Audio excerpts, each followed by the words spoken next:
கொடுத்தாச்சு. மொட்டை கொடுத்துட்டு இப்போ சாமியை பார்க்க போகிறோம். சாமி பார்த்துட்டு நம்ம கோயிலுக்கு போகலாம்.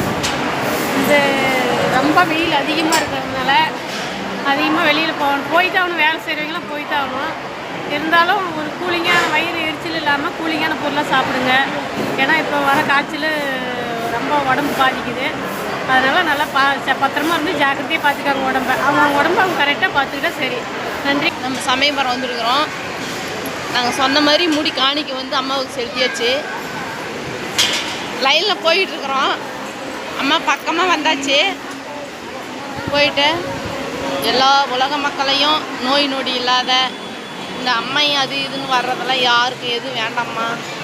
உங்கள் கோபத்தெல்லாம் தனிச்சு மக்களை எல்லாத்தையும் நல்லபடியாக வச்சுக்கோங்க அப்படின்னு கேட்டுக்கிட்டு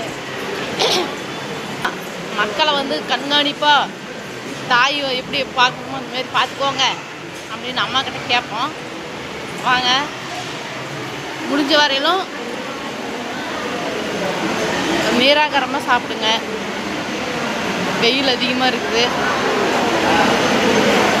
சூரியன் தாக்கம் அதிகமாக இருக்குது. பார்த்து போங்க, பார்த்து வாங்க. உடம்பு பார்த்துக்காங்க.